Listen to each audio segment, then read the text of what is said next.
kasih. Pertama, mohon maaf datang telat, pulang cepat. Karena semua orang minta waktu saya, Pak. Saya dari jam 4 subuh berjamaah sampai jam 12. Ini bisa satu lagi sebelum tank jam 12 mengejar agenda ke kelompok masyarakat yang lain. Kadang-kadang saya lupa hari, karena Sabtu Minggu rasa Senin, jadi mirip-mirip ya. Pertama, terima kasih undangannya, lalu senang. Pak Sekretaris Utama, Pak Deputi juga hadir, dan seluruh jajaran dari Bekraf yang kami banggakan, Kang Vicky dan kawan-kawan.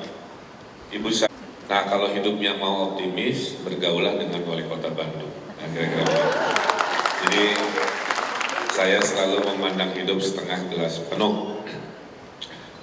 Dulu dan Tuhan menganugerahkan kita kan daya imajinasi ya.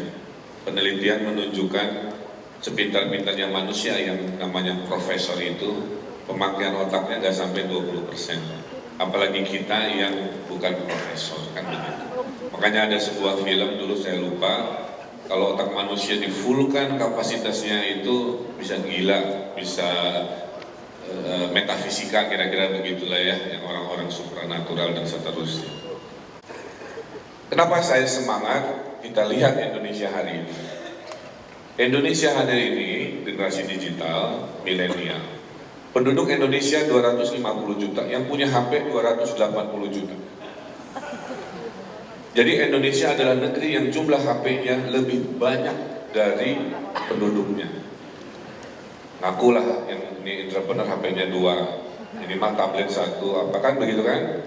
Tuh. Yang kedua, orang Indonesia itu tidak suka menulis dan membaca. Literasi rankingnya itu ranking 60, Pak. Selevel dengan negeri Afrika. Saya amati kenapa, beda dengan bangsa Arab. Kalau bangsa Arab itu budaya tulisnya luar biasa. Hadisnya itu, ucapan Nabi Rasul itu sampai ada klasifikasi ini orisinil, soheh, ini doif, palsu, dan seterusnya. Saking menjaga orisinalitas tekstual. 10 juta transaksi. Jadi tinggi sekali. Orang Bandung sekarang sudah bergeser investasi terlalu mahal untuk punya toko, berpindah ke online store yang lebih murah, penghasilan sama. Yang nggak bisa dilawan, mungkin restoran tetap orang ingin merasakan physical existence gitu. Tapi kalau beli, maaf ya, beli baju, beli barang sekarang sudah geser Pak, budayanya besar. Nah, jadi artinya Indonesia berada di tingkat itu. Kedua, zaman ayah saya kulturnya berubah. Kalau dulu ayah saya dan generasi ayah-ayah kita pilih perusahaannya dulu, baru pasrah dibawa kemana oleh si perusahaan. Kerja di Caltex, duitnya banyak dan sebagainya, dibawa ke Dumai, ikut aja karena penghasilan memadai. Walaupun mungkin kotanya tidak seheboh Bandung. Dibawa juga kewajiban, selain jangan jadi regulator, tugas pemerintah mah bikin wadah aja. Dan wadahnya itu harus lulus Pak. Kalau orang Sunda itu cekek logor gitu. Jadi dikasih fasilitas tapi jangan diarahkan terlalu banget gitu ya. Nanti dia berkembang sendiri. Maka di Creative Center kami itu ada, nah ini udah selesai tapi isinya sedang berproses. Ada Innovation Lab, ada tekstil printer.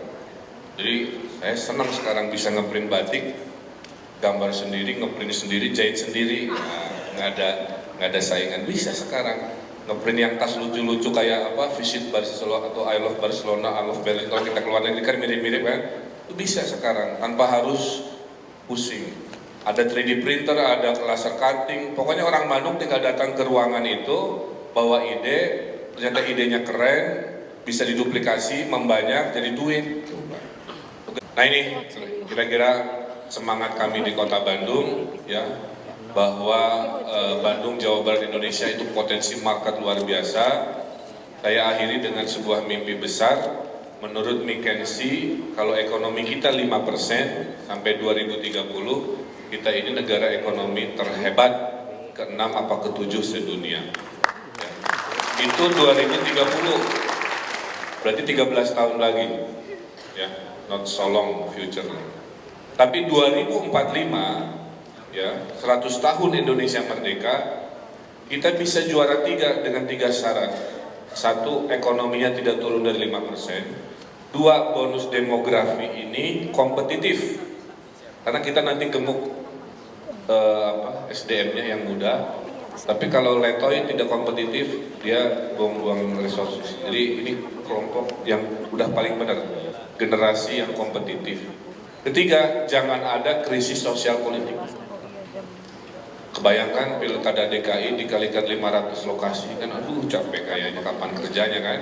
Nah kalau bisa pergantian presiden tidak rusuh gitu kan, pilkada tidak heboh yang negatif. Itu kalau terjadi 3 syarat tadi menurut McKinsey ya. Tidak ada krisis sosial politik, ekonomi tetap 5%, bonus demografi kompetitif. 2045, 100 tahun Indonesia merdeka, kita adalah negara terhebat nomor 3 di dunia. Amin. Saya doakan yang mendengar suara saya panjang umur, kita reuni lagi di 2045, kita buktikan mimpi itu sampai apa tidak, kira-kira begitu ya. Karena usia saya sudah 70 tahun nanti kalau 2045. Tapi Anda lah yang nanti yang umur 40-50 jadi pemimpin-pemimpin, baik pemimpin politik maupun pemimpin ekonomi. Saya kira itu ya semangat dari kami. Kami sangat pro inovasi, memfasilitasi kreativitas, perubahan, membahagiakan warganya dengan social interaction seperti itu, memudahkan urusan bisnis, apalagi karena wali kota ini kendaraan. Jadi mudah-mudahan dengan cara begini Indonesia bisa jauh lebih baik. Dan titip teknologi ini jangan hanya urusan commerce yang memperkaya kita ya. Ini pesan terakhir moral saya. Tolong gunakan teknologi ini menolong yang miskin, menolong yang tidak mampu. Saya dengan kitabisa.com itu luar biasa, nolongin korban Garut ya.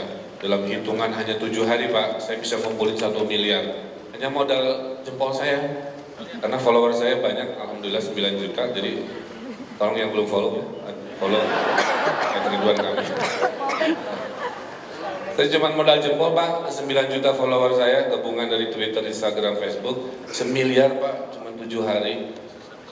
Jadi orang Indonesia itu keren kalau disentuh hatinya. Tapi gimana kalau nggak ada teknologi? Ngetok-ngetok pintu, masang iklan di koran, udah nggak zaman.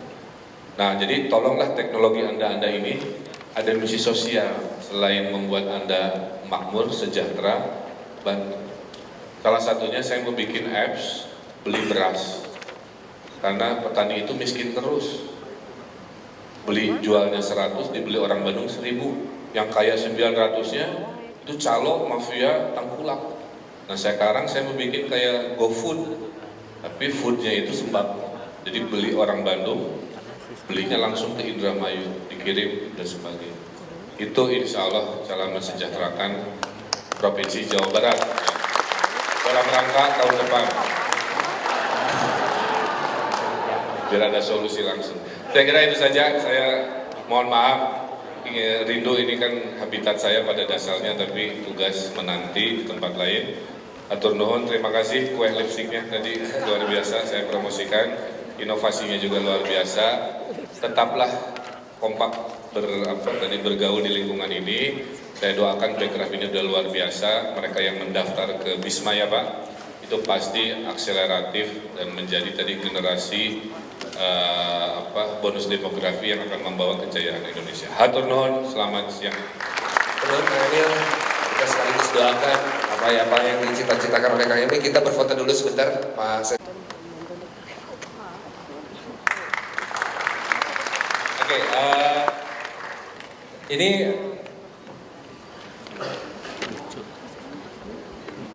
benar nih.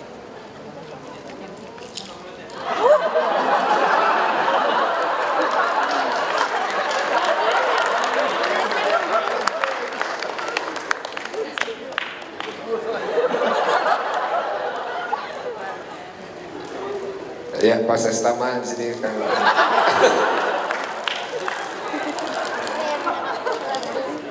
Sebelah sini. Sensasi yang lain.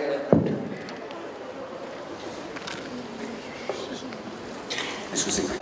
Ya, saya terima kasih ke Bekraf karena menyediakan ruang interaksi digital buat pelaku-pelaku bisnis ya.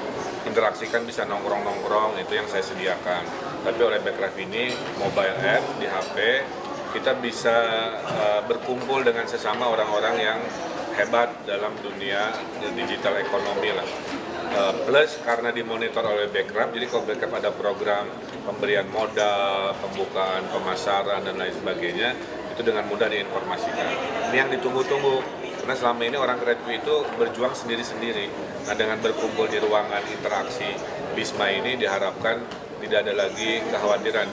Nyari modal gampang, memasarkan gampang, nyari backup, subkontraktor juga gampang, partner juga gampang, dan seterusnya. Mudah-mudahan ini lompatan buat ekonomi kreatif. Oke, terima kasih. Mangga, yang lain boleh. Ya, itu bagian dari 13 atau 14 sektor ekonomi kreatif, di mana kadang-kadang pemerintah ini kalah cepat ya dengan pemahaman pelaku industri terkait ekonomi kreatif. Jadi gamers ini kadang-kadang saya juga nggak terlalu paham, tapi anak-anak yang levelnya usia itu dia paham dan dia menjadi market terbesar kan, seperti itu. Jadi lompatan-lompatan tadi komunitas game yang luar biasa tentu akan difasilitasi. Tugas pemerintah hanya dua, membantu urusan infrastruktur, dua memudahkan regulasi, itu aja. Nah, mudah-mudahan ini menunjukkan hal yang baik. Terakhir dari saya, kotanya dibikin nyaman. Kalau kota nyaman, orang itu mau pindah ke kota ini untuk berusaha. Tapi kalau kotanya stres dan sebagainya, orang juga malas untuk settle di sini kan begitu. Nah, tugas saya membuat kota ini banyak destinasi, banyak kenyamanan. Salah satunya Bisma ya Pak, jadi fasilitatornya. Salah satunya Bisma, seperti halnya kita tahu media sosial, tapi kan itu generalis ya. Kalau Bisma ini spesialis.